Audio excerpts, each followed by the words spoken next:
Merhaba arkadaşlar, örgü kanalıma hoş geldiniz.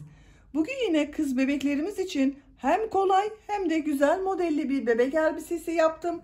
Bunun anlatımını da bugün sizlerle paylaşmak istiyorum. Elbisemiz gördüğünüz gibi iki renkli çalıştım arkadaşlar. Ama siz isterseniz tek renk olarak da bu elbiseyi yapabilirsiniz. Elbisenin örgüsüne yakadan zincir yaparak başlıyoruz. Ben bugün 1 yaş bebek için yapıyorum. Bu sayıda zincir ile başladım.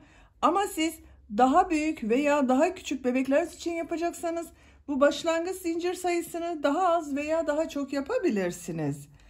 Roba bölümünü bitirdikten sonra etek bölümünde farklı bir renk kullandım. Bakın bu şekilde. Siz isterseniz devamında aynı renk ile yapabilirsiniz. Yakasına bu şekilde güzel bir çiçek motif çalışması yaptım. Siz de bu çiçekten yapmak isterseniz ben bu çiçeğin anlatımını YouTube kanalıma yükledim. Sizler için bu çiçeğin olduğu YouTube linkini bu videonun açıklama bölümüne ekliyorum. Siz izlediğiniz bu videonun açıklama bölümünde bulunan tığ işi çiçek linkinin üstüne tıklarsanız siz de bunun gibi güzel bir çiçek yapabilirsiniz.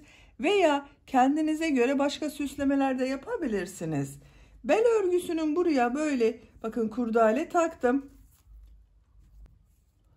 Bebeğin bel ölçüsüne göre bunu bağlayabiliyoruz bakın.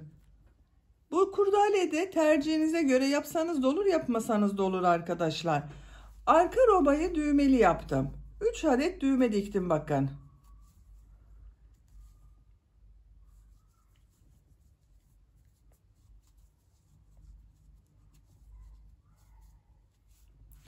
Çok güzel görünüyor gördüğünüz gibi ve çok da kullanışlı, hem güzel hem kullanışlı bir elbise arkadaşlar.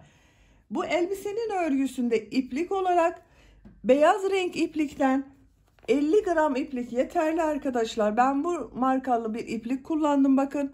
100 gram iplik üzerinde 330 metre yazan bir iplik. Bunun yarısını kullandım bu beyaz bölümde arkadaşlar. Etek bölümünde de ben bu ipliği kullandım.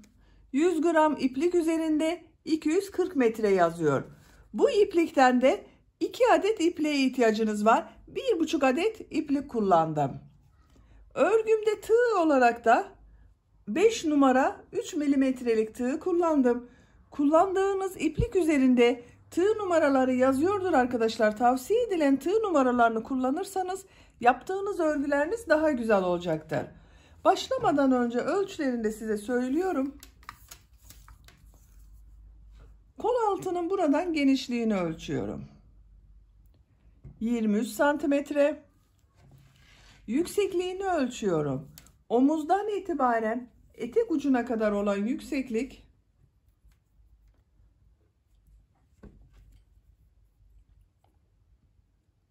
39 santimetre. Kol altından etek ucuna kadar olan yüksekliği ölçüyorum.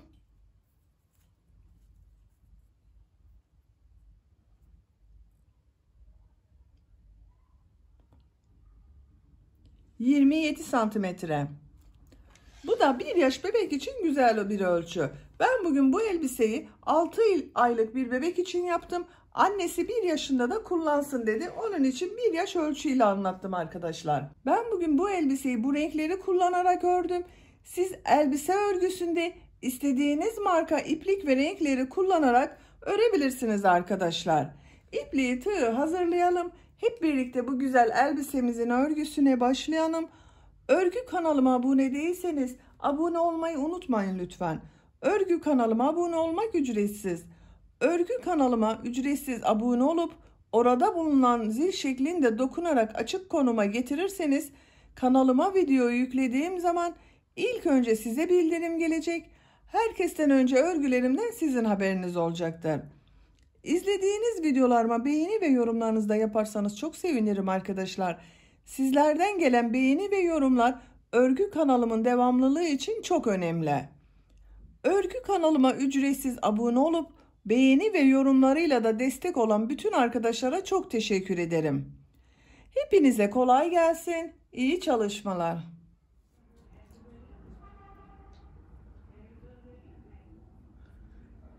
Örgüye yakadan zincir yaparak başlıyoruz.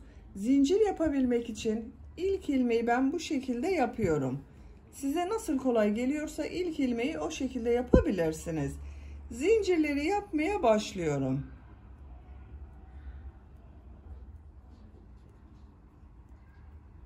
...75 zincir yaptım. Benim yapacağım ölçü için bu yeterli bir sayı arkadaşlar. Çok sıkı olmayan zincirler yaptım, bakın gördüğünüz gibi. Şimdiki sırada bu zincirlerin üzerine trabzanlar yapacağız. Çok sıkı olmazsa daha güzel olacaktır. 75 zincirin kaç santimetre olduğunu da ölçüyorum.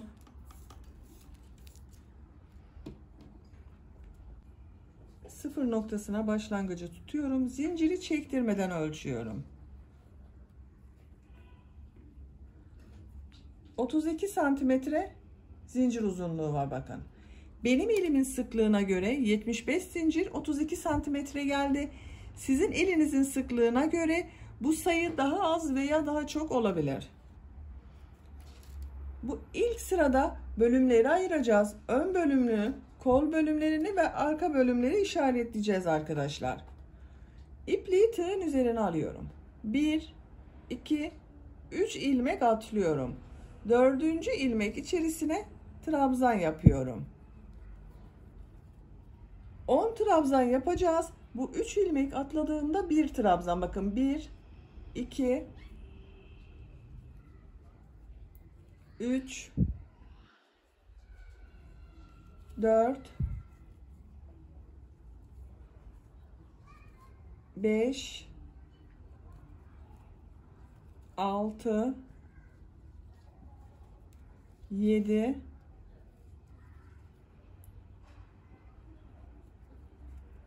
8, 9, 10. 10 trabzanı yaptım. Bu 3 ilmek atladığımda bir trabzan oluyor. 1, 2, 3, 4, 5, 6, 7, 8, 9, 10. Burası elbisenin arka bölümü olacak. 2 zincir yapıyorum. Tığın üzerine iplik alıyorum. Aynı ilmek içerisine kol bölümü için ilk trabzanı yapıyorum. Kol bölümü için de 18 trabzan yapıyorum. 1 yaptım. 2, 3, 4, 5, 6, 7, 8, 9, 10, 11, 12, 13, 14, 15, 16, 17, 18. Kol bölümü için buraya 18 trabzanı yaptım. 2 zincir yapıyorum. Ön bölümün trabzanlarını yapacağız arkadaşlar. Ön bölümün ilk trabzanını bu ilmek içerisine yapıyorum. Ön bölüme de 20 trabzan yapacağız. Arka bölümü kaç trabzan yaptıysanız ön bölüm arka bölümün 2 katı olacak. Aynı ilmek içerisine ön bölüm için ilk trabzanı yapıyorum. 20 tane trabzan yapıyorum buraya zincirler üzerine.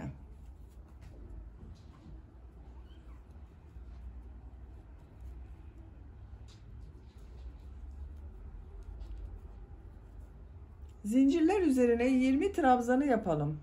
Elbisenin ön bölümü için buraya 20 trabzanı yaptım. 2 zincir yapıyorum. Aynı ilmek içerisine kol bölümü için ilk trabzanı yapıyorum. Diğer ilmekleri de kol bölümü için trabzanlar yapıyorum.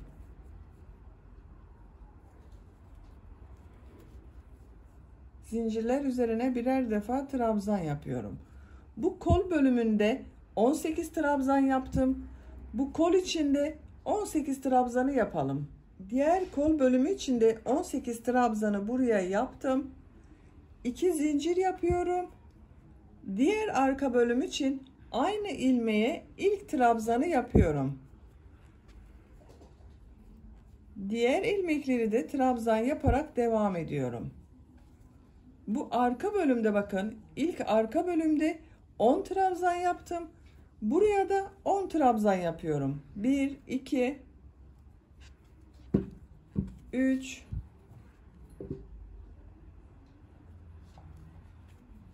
4 5 6 7 8 9 son trabzanı yapıyorum. 10. Bu arka bölüm için de 10 trabzanı buraya yaptım. Şeklini görelim. Arka bölümler için 10 trabzan yaptık her iki tarafa. Kol bölümleri için 18 trabzan yaptım. Ön bölüm için de 20 trabzan yaptım buraya. Görüntü olarak böyle oldu arkadaşlar. İkinci sıradayız. İkinci sırada yine trabzanlar yapacağız. Bu iki zincir yaptığımız arttırma yerlerinde arttırmalar yapacağız. Bir zincir yapıyorum, örgüyü çeviriyorum. İlk ilmek üzerine trabzan yapıyorum. Diğer ilmekler üzerine de trabzan yaparak devam ediyorum.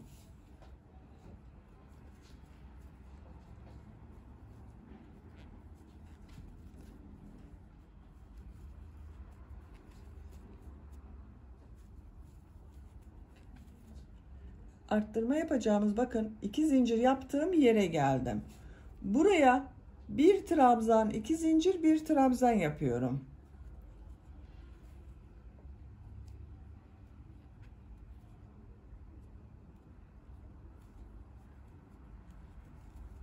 Bakın bir trabzan, iki zincir, bir trabzan yaptım. Diğer ilmekler üzerine trabzanlar yaparak devam ediyorum.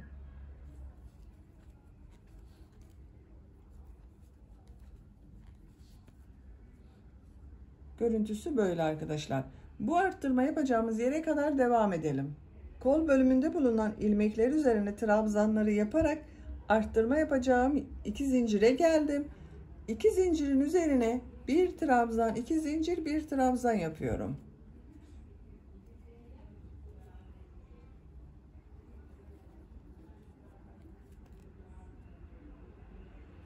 Bir trabzan, iki zincir, bir trabzanı yaptım.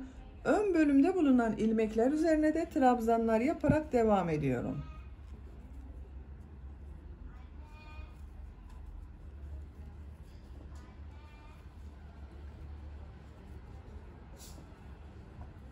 Arttırma yapacağımız buraya kadar devam edelim. Arttırma yapacağımız yere kadar trabzanları yaptım. Görüntü olarak böyle arkadaşlar. Bu arttırma yerine de bir trabzan, iki zincir, bir trabzan yapıyorum.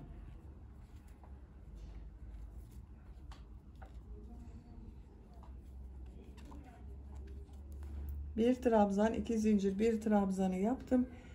Diğer ilmekler üzerine trabzan yaparak devam ediyorum.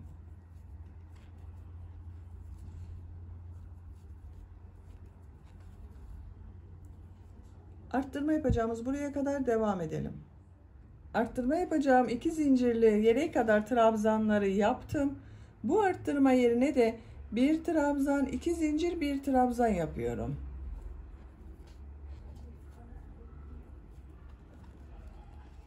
Bakın bir trabzan, iki zincir, bir trabzan yaptım. Gördüğünüz gibi bütün arttırma yerlerinde bir trabzan, iki zincir, bir trabzan yapıyoruz. Diğer ilmekler üzerine trabzan yaparak devam ediyorum.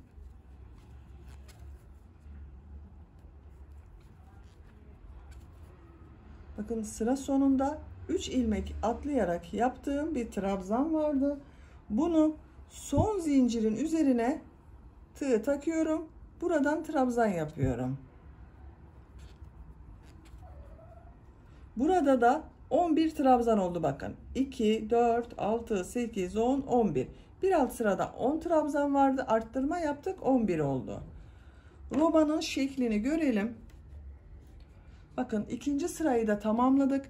4 yerde arttırmalar yaptık. Arttırmaları 1 trabzan, 2 zincir, 1 trabzan şeklinde yaptık buralarda. Üçüncü sıradayız. Üçüncü sırada yine trabzan sırası yapacağız. Arttırma yerlerinde de 1 trabzan, 2 zincir, 1 trabzan yapacağız. Bir zincir yapıyorum, örgüyü çeviriyorum. İlk ilmek üzerine trabzan yapıyorum. Diğer ilmekler üzerine de trabzan yaparak devam ediyorum. Arttırma yapacağımız buraya kadar devam edelim. Arttırma yapacağımız 2 zincire kadar trabzanları yaptım. Bu zincir üzerine 1 trabzan, 2 zincir, 1 trabzan yapıyorum.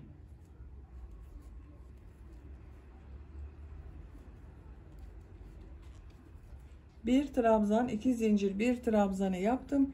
Diğer ilmekleri trabzan yaparak devam ediyorum.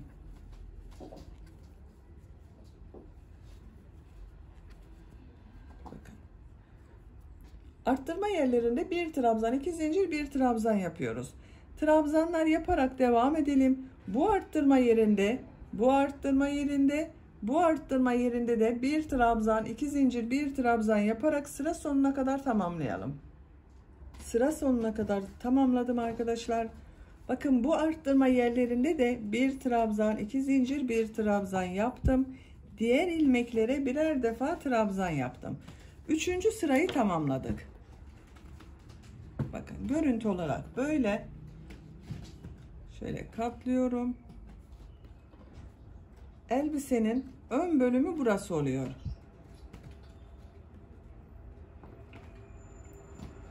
Dördüncü sıradayız. Bir zincir yapıyorum. Örgüyü çeviriyorum. İlk ilmek üzerine trabzan yapıyorum. Diğer ilmekler üzerine de trabzan yaparak devam ediyorum.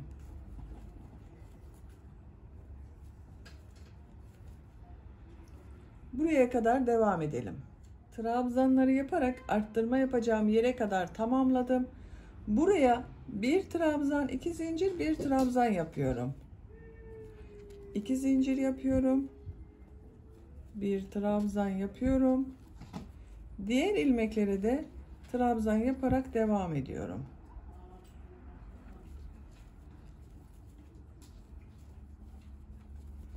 Bakın bütün arttırma yerlerinde 1 trabzan, 2 zincir, 1 trabzan yapıyoruz.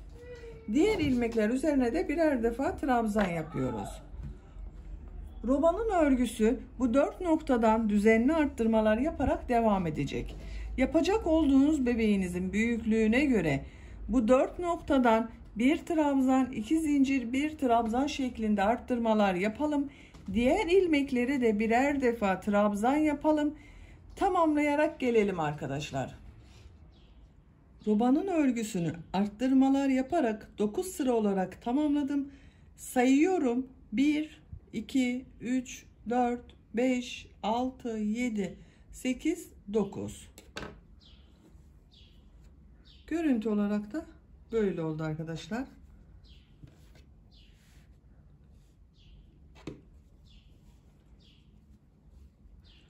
Onuncu sıradayız.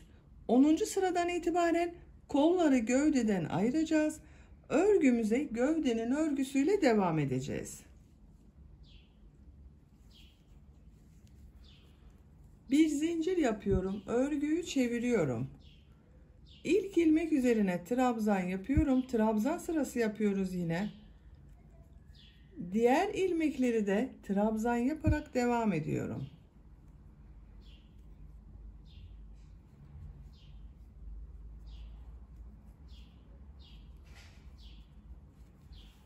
Arttırma yapacağımız buraya kadar devam edelim. Arttırma yapacağımız yere kadar trabzanlar yaparak tamamladım. Arttırma yerine bu sırada 2 trabzan yapıyorum. 1 2 zincir yapıyorum. İpliği tığ üzerine alıyorum. Kolda bulunan bütün ilmekleri atlıyorum. Bu arttırma yerine de 2 trabzan yapıyorum. Bu 3 zinciri çok sıkı yapmayalım. Bir sonraki sırada bu zincirler üzerine trabzan yapacağız. Kol altını buraya yaptık bakın arkadaşlar. Arttırma yerine 2 trabzanı yaptım. Diğer ilmeklere de trabzan yaparak devam ediyorum. Bu arttırma yerine kadar devam edelim. Trabzanlar yaparak diğer arttırma yapacağımız yere kadar tamamladım. Görüntü olarak böyle görünüyor. Bu arttırma yerine de 2 trabzan yapıyorum.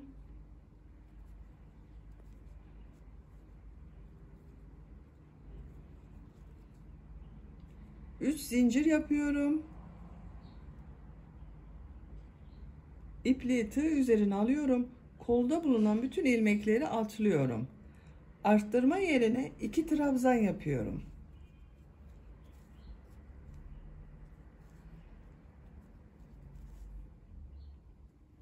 Diğer ilmekleri de trabzan yaparak devam ediyorum. Sıra sonuna kadar devam edelim. Sıra sonuna kadar trabzanları tamamladım. Görüntü olarak böyle oldu arkadaşlar. 10. sırada kolları gövdeden ayırdık. Bakın kol altında da bu şekilde bir görüntü elde ettik. 3'er zincir yaptık kol altında.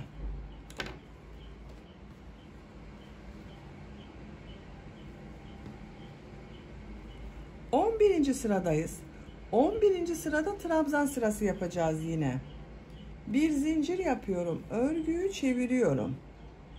İlk ilmek üzerine trabzan yapıyorum. Diğer ilmekleri de trabzan yaparak devam ediyorum.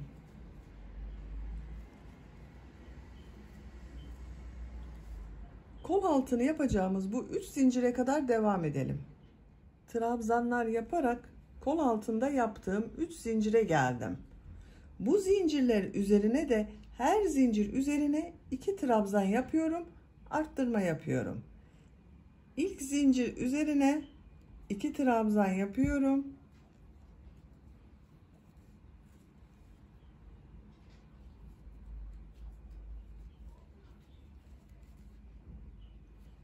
İkinci zincir üzerine 2 trabzan yapıyorum.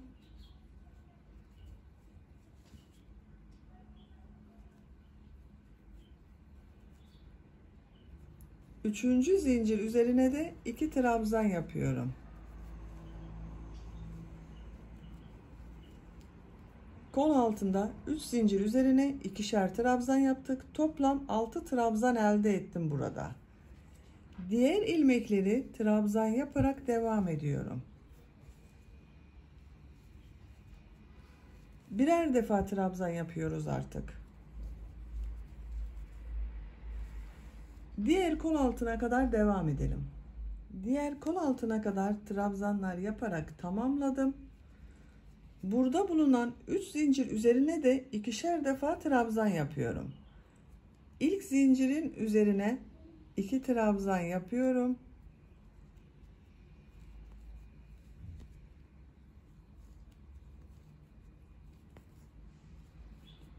İkinci zincir üzerine 2 trabzan yapıyorum.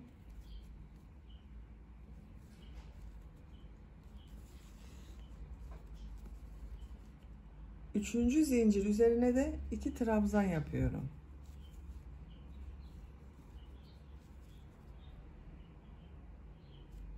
Diğer ilmekleri birer defa trabzan yaparak devam ediyorum.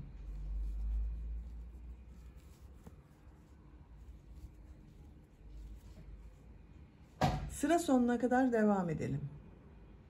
Sıra sonuna kadar trabzanları tamamladım. Kol altlarının görüntüsü de bakın bu şekilde oldu arkadaşlar.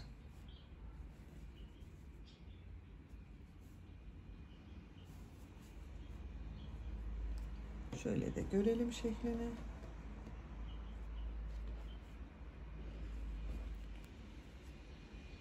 On ikinci sıradayız.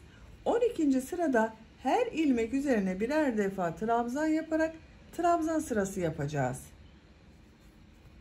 Bir zincir yapıyorum, örgüyü çeviriyorum. İlk ilmek üzerine trabzan yapıyorum. Diğer ilmekleri de trabzan yaparak devam ediyorum.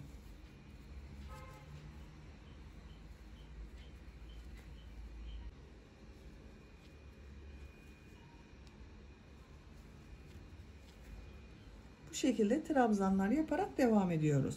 Her ilmeğe birer defa trabzan yaparak sıra sonuna kadar devam edelim. Sıra sonunda bir zincir yapalım, geriye dönelim. Bu şekilde trabzan sıraları yapacağız arkadaşlar.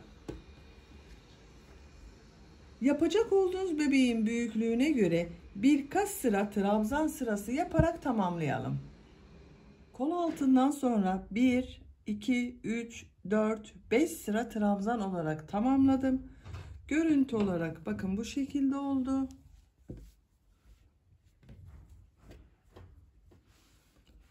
Buraya düğme için düğme bilitleri yapıyorum. Bir zincir yapıyorum. İlk ilmek üzerine bakın bir sık iğne yapıyorum.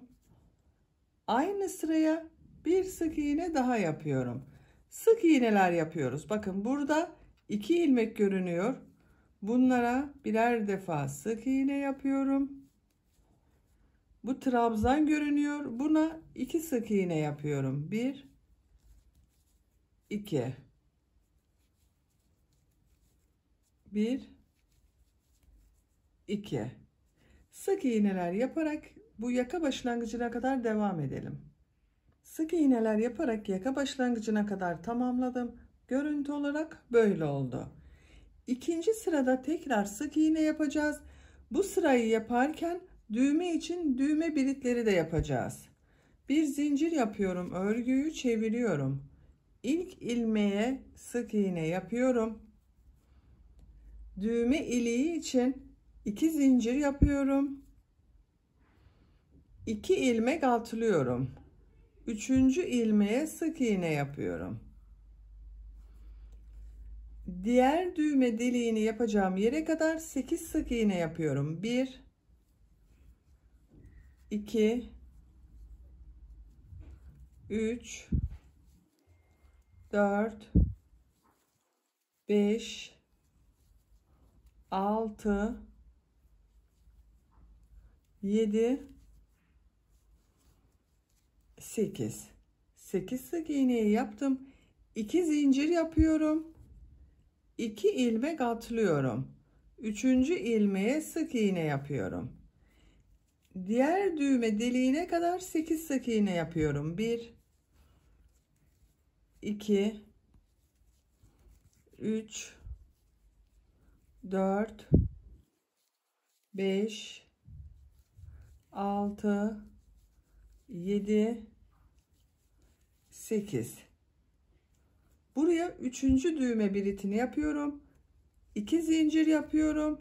2 ilmek atlıyorum. Sık iğneler yaparak devam ediyorum.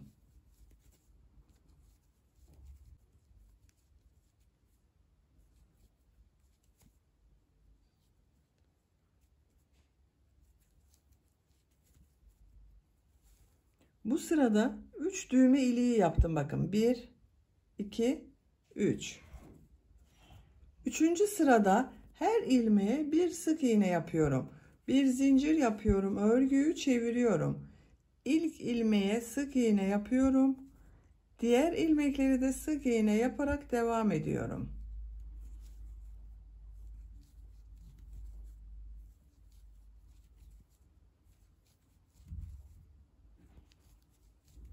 İki zincire geldim. Bu 2 zincirin üzerine 2 sık iğne yapıyorum. 1 2 diğer ilmekleri birer defa sık iğne yaparak devam ediyorum.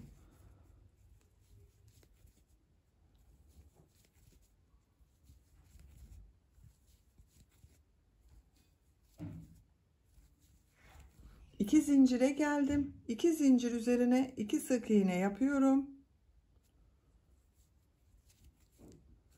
sık iğneler yaparak devam ediyorum. Sıra sonuna kadar devam edelim. Sık iğneler yaparak sıra sonuna kadar tamamladım.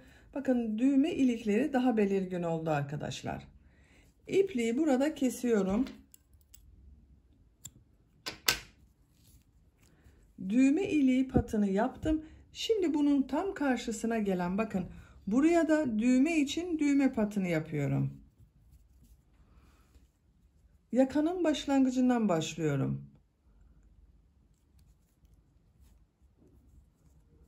Burada bir ilmek yapıyorum. Bir zincir yaptım. 2 sık iğne yapıyorum.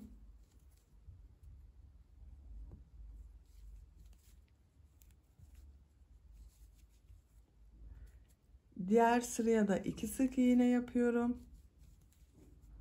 Sık iğneler yaparak sıra sonuna kadar devam edelim. Sıra sonuna kadar bir sıra sık iğne yaptım. Bir zincir yapıyorum. Örgüyü çeviriyorum. İlk ilmeğe sık iğne yapıyorum. Sık iğne sırası yapıyoruz. Sıra sonuna kadar sık iğneler yapıyoruz. Sıra sonuna gidince bir zincir yapıp geriye dönelim. Toplam 3 sıra sık iğne yapalım. Düğme patı için 3 sıra sık iğneyi yaptım. Görüntü olarak böyle arkadaşlar. Beyaz ipliği kesiyorum.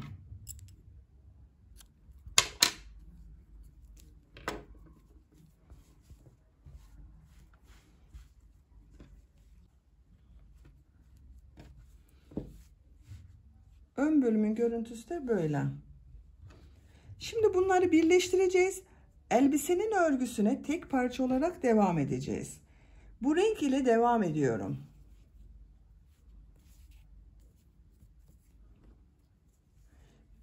Düğme biliti yaptım. Bakın bu pat üstte kalacak. Bu düğme dikecek olduğum pat altta kalacak şekilde birleştiriyorum. Bu bakın 1, 2, 3. Üçüncü ilmeğe tığ taktım. Altta kalacak olan bu patında ilk ilmeğe tığ takıyorum. Bu renk iplik ile bakın şöyle bir zincir yaptım, sağlamlaştırdım. Bir zincir yapıyorum. Bu ilmek içerisine trabzan yapıyorum. Trabzan sırası yapacağız. Pembe renk iplik ile yapıyorum. İkinci ilmeğe tığ takıyorum. Karşıdan da ikinci ilmek içerisine tığ taktım. Trabzan yapıyorum. Birleştiriyorum bakın. İki patı birleştiriyoruz. Üçüncü ilmeğe tığ takıyorum. Karşıdan da üçüncü ilmeğe tığ takıyorum. Uçta bulunan ilmek üzerine tığ takıyorum. Karşıdan da tığ taktım. Trabzan yaptım. Bakın. İki parçayı birleştirdik. Diğer ilmekler üzerine birer defa trabzan yaparak devam ediyorum. Her ilmek içine bir trabzan yapıyorum.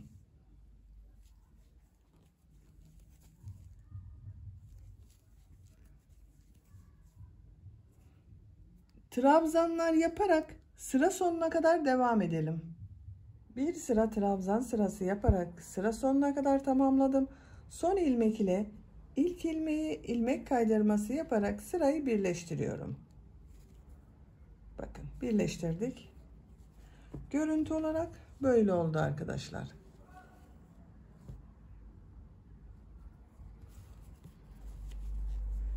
İki zincir yapıyorum. İkinci sıradayız. Pembe renk ile ikinci sıradayız. Bu ilk gördüğüm trabzanı bakın tığı boşluğa takıyorum. İlmek alıyorum. Trabzan yapıyorum. Bu sırada bu yaptığım trabzanları boşluktan alarak trabzan yapacağız. Bir düz bir ters boşluklardan alarak trabzan yapacağız. İkinci trabzanı ters taraftan boşluktan alıyorum. Trabzan yapıyorum. Üçüncü trabzanı düz taraftan boşluktan alıyorum, trabzan yapıyorum. Bir düz bir ters boşluklardan alarak trabzan yapıyoruz.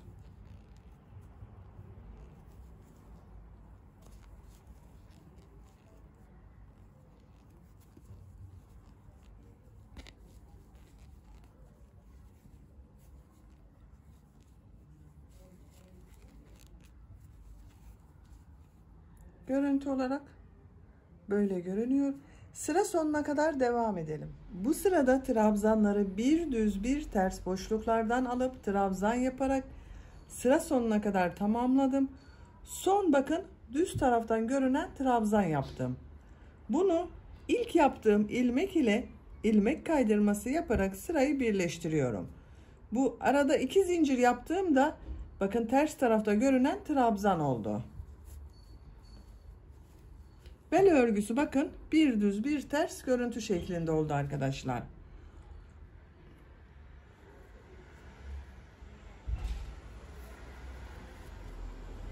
İki zincir yapıyorum. Bu sırada bu gördüğüm trabzanları nasıl görüyorsam o şekilde boşluklardan alarak trabzan yapıyorum. İlk gördüğüm bakın düz tarafta görünüyor. Düz taraftan boşluktan alıp trabzan yapıyorum. Ters tarafta görünüyor. Ters taraftan boşluktan alıp trabzan yapıyorum. Düz tarafta görünüyor. Düz taraftan boşluktan alıp trabzan yapıyorum. Ters tarafta görünüyor. Ters taraftan alıp trabzan yapıyorum. Bir düz bir ters trabzanlar yapıyoruz yine. Nasıl görüyorsan o şekilde boşluktan alıp trabzan yaparak sıra sonuna kadar devam edelim.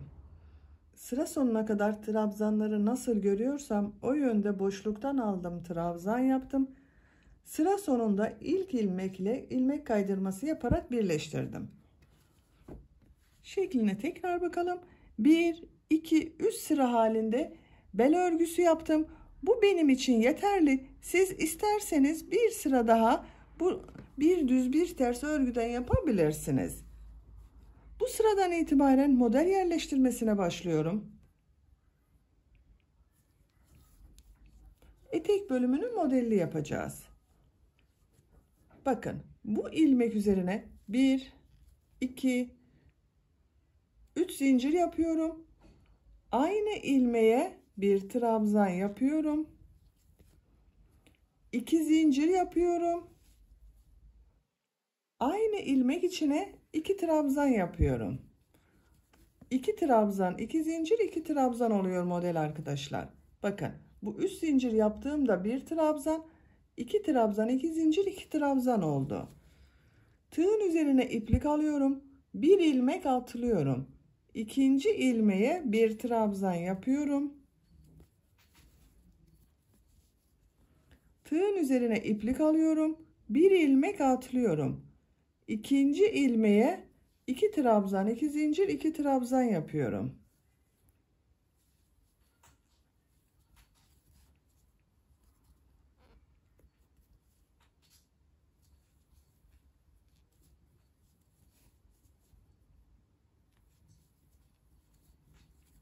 İki trabzan, 2 zincir, 2 trabzan oldu.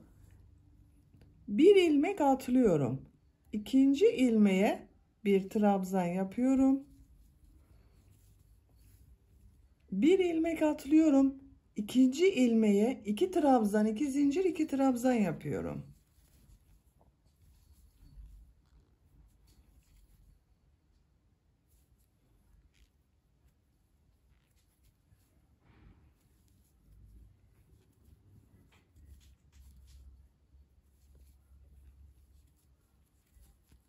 Bakın. Bir ilmeğe 2 trabzan, 2 zincir, 2 trabzan yapıyoruz. Bir ilmek atlıyoruz. Bir trabzan yapıyoruz. Bir ilmek atlıyoruz. 2 trabzan, 2 zincir, 2 trabzan yapıyoruz. Bir ilmek atlıyoruz. Bir trabzan yapıyoruz. Bu şekilde sıra sonuna kadar devam edelim. Modelleri yaparak sıra sonuna kadar tamamladım. Son olarak da bir trabzan yaptım arkadaşlar. Bu bir trabzan ile sıra başında yaptığım modeli ilmek kaydırması yaparak birleştiriyorum. 3 zincir yapmıştım. Bu 3. zincir üzerine tığ takıyorum. İlmek alıp çekiyorum. ilmek kaydırması yaptım. Bakın bu bir trabzanda 2 model ortasında bulunan trabzan oldu. Model yerleştirmesini yaptık böylece.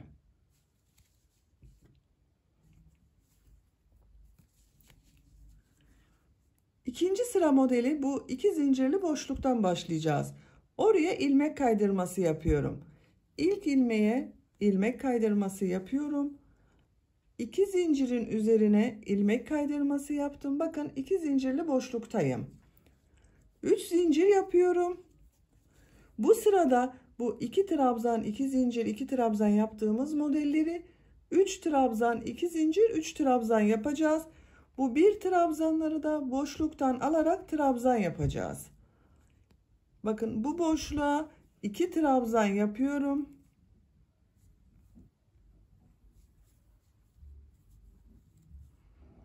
Bu 3 zincirde bir trabzan 1 2 3 trabzan oldu. 2 zincir yapıyorum. Aynı boşluğa 3 trabzan yapıyorum. 1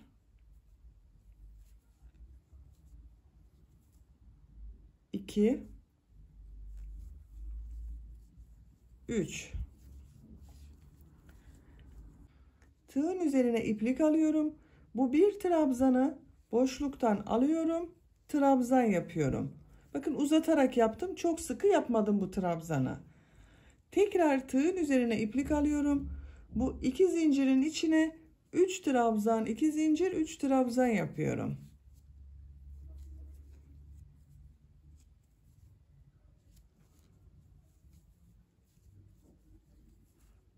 Üç trabzanı yaptım.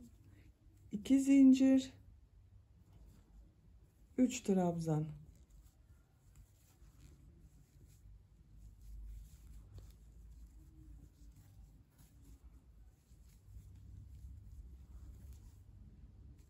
Üç trabzan, 2 zincir, 3 trabzan oldu. Bu bir trabzanı boşluktan alıyorum. Trabzan yapıyorum. Tekrar 2 zincirin içine 3 trabzan, 2 zincir, 3 trabzan yapıyorum.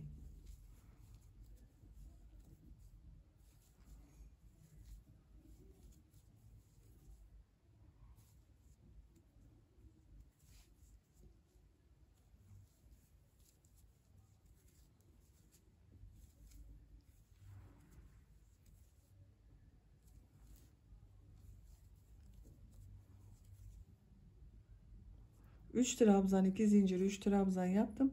Bir trabzanı boşluktan alıyorum. Trabzan yapıyorum. Bu şekilde modelleri yapıyoruz. Sıra sonuna kadar devam edelim. Sıra sonuna kadar modelleri tamamladım.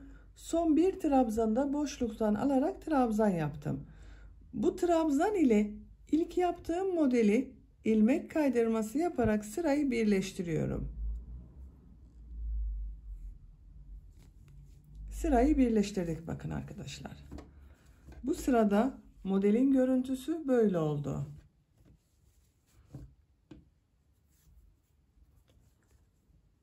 Diğer sırada modelin yerleştirmesine bu 2 zincirli boşluktan başlayacağız. Oraya kadar ilmek kaydırması yapıyorum. Her ilmekten ilmek kaydırması yaparak devam ediyorum bakın.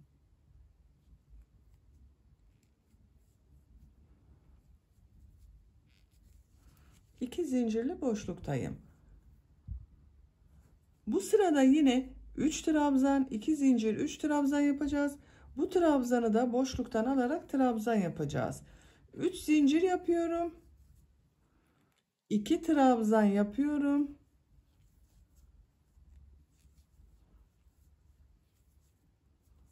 2 zincir yapıyorum. Buraya 3 trabzan yapıyorum. 1 2 3 3 trabzan, 2 zincir, 3 trabzan oldu. Bu bir trabzanı boşluktan alıyorum. Uzun yapıyorum bakın arkadaşlar, trabzan yapıyorum.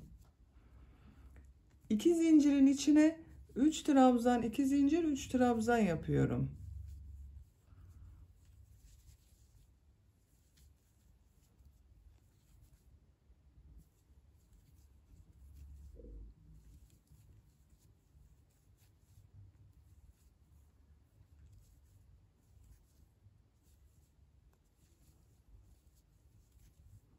3 trabzan, 2 zincir, 3 trabzanı yaptım.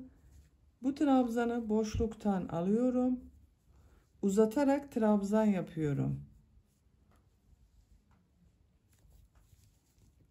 Diğer model ortasına da 3 trabzan, 2 zincir, 3 trabzan yapıyorum. Bakın. Etek modeli bu şekilde devam edelim arkadaşlar. Sıraları tekrarlayarak eteğin örgüsüne devam edelim. Elbisenin etek örgüsünü modeli başladığım yerden itibaren gerekli yüksekliğe kadar tamamladım. En son yine bakın 3 trabzan, 2 zincir, 3 trabzan yaptım. Son sıradan bir sıra önce aynı modeli beyaz renk iplik ile yaptım arkadaşlar. Model aynı, sadece renk değiştirdim bakın burada. Kaç sıra model yaptığımı sayıyorum. 1, 2, 3, 4, 5, 6, 7, 8, 9, 10, 11, 12, 13, 14, 15, 16 sıra model sırası oldu. Burada bitirmiyorum. Etek ucuna beyaz renk iplik ile model bölümü yapacağız. Son model sırasında ilmek kaydırması yaparak sırayı birleştirdim. Bu renk ipliği kesiyorum.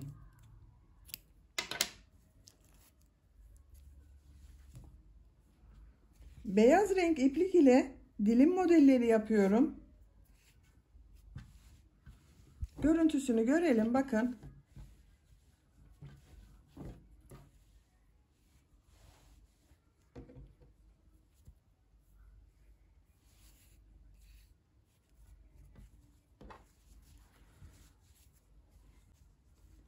Bu ipliği kestiğim bakın ilmek vardı. Buradan beyaz renkli ipliği bağlıyorum.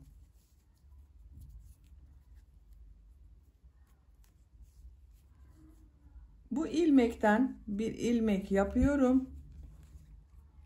Sağlamlaştırdım. Tığın üzerine iplik alıyorum. Bu model ortasında bulunan 2 zincirin içerisine 8 trabzan yapıyorum. 1 2 3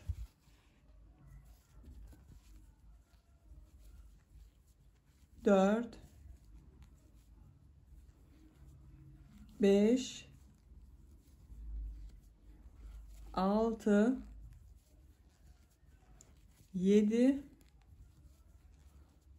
8. Tığın üzerine iplik almadan burada bulunan trabzanın üzerine sık iğne yapıyorum. Tığın üzerine iplik alıyorum. Bu model içerisine de 8 trabzan yapıyorum. 1 2 3 4 5 6 7 8 2 4 6 8 trabzanı yaptım. Trabzanın üzerine sık iğne yapıyorum. Diğer model ortasına da 8 trabzan yapıyorum. Bu şekilde bakın dilim modelleri yapıyoruz. Sıra sonuna kadar devam edelim. Sıra sonuna kadar modelleri yaparak tamamladım. Son model ile burada bulunan ilmeği ilmek kaydırması yaparak birleştiriyorum. Bakın birleştirdim. İpliği kesiyorum.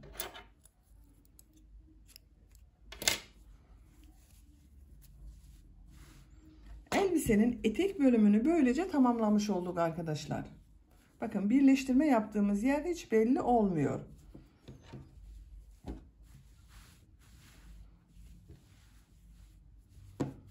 Bu şekilde oldu. Bakın çok güzel oldu.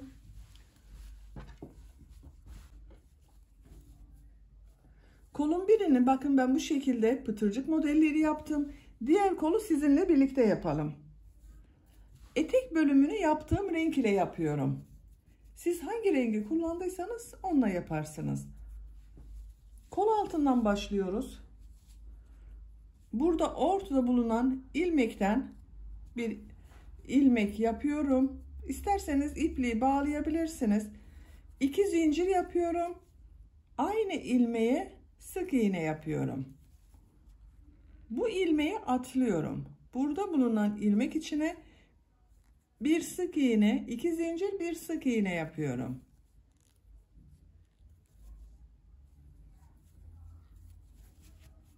Bu ilmeği atlıyorum. Bu ilmek içine bir sık iğne, 2 zincir, bir sık iğne yapıyorum.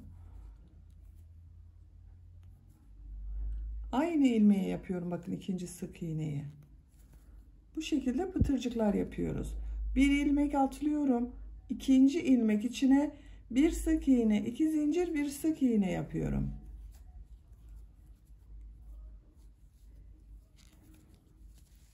Bu şekilde pıtırcıklar yapıyoruz.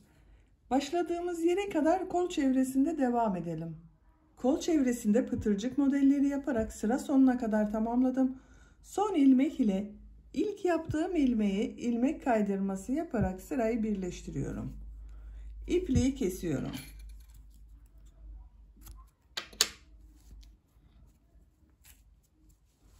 Bakın arkadaşlar. Böyle pıtırcıklar yaptığımız zaman daha güzel görünüyor. Burası tamamen tercihinize göre değişecektir. Siz yapmasanız da olur. Benim kendi tercihime göre bakın böyle pıtırcık yaptığım zaman daha güzel göründüğünü düşünüyorum. Dediğim gibi siz beyaz ile de yapabilirsiniz. Boynun çevresinde de devam ediyorum arkadaşlar. Bu düğme biriti yaptığım bakın ilmeğin oradan bu renk ile bir ilmek yapıyorum. Boynun çevresinde pıtırcık modelleri de yapabilirsiniz. Ben bugün sık iğne yapmak istiyorum. Aynı ilmeğe sık iğne yapıyorum. Diğer ilmekleri de sık iğne yaparak devam ediyorum. Bebeğin boynunu rahatsız etmesin diye sık iğneler yapıyorum.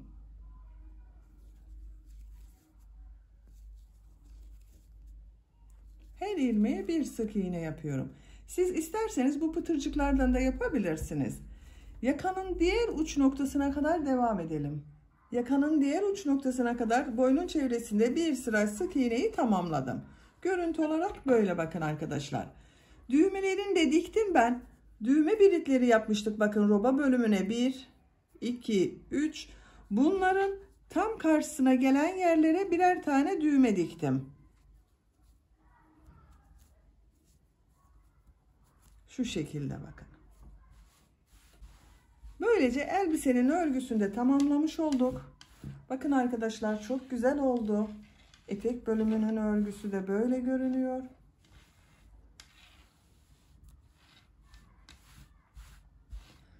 Elbise bu şekilde kullanıma hazır. Sadeliği sevenler için güzel bir elbise oldu. Ben bunun bu roba bölümüne bu şekilde bir de çiçek ile süsleme yapmak istiyorum. Bakın şu şekilde. Siz de böyle bir çiçek süslemesi yapmak isterseniz bu çiçeğin anlatım videosunu ben YouTube kanalıma yükledim. Sizler için izlediğiniz bu videonun açıklama bölümüne ekliyorum. İzlediğiniz bu videonun açıklama bölümünde bulunan çiçek linkine tıklarsanız siz de böyle bir çiçek yapabilirsiniz veya başka herhangi kendinize göre başka süslemeler de yapabilirsiniz. Ölçülerini de ölçelim arkadaşlar. Bakın kol altının buradan genişliğini ölçüyorum. 23 santimetre. Yüksekliğini ölçüyorum. Kol altından etek ucuna kadar olan yükseklik 27 santimetre. Omuzdan itibaren tam yüksekliğini ölçüyorum.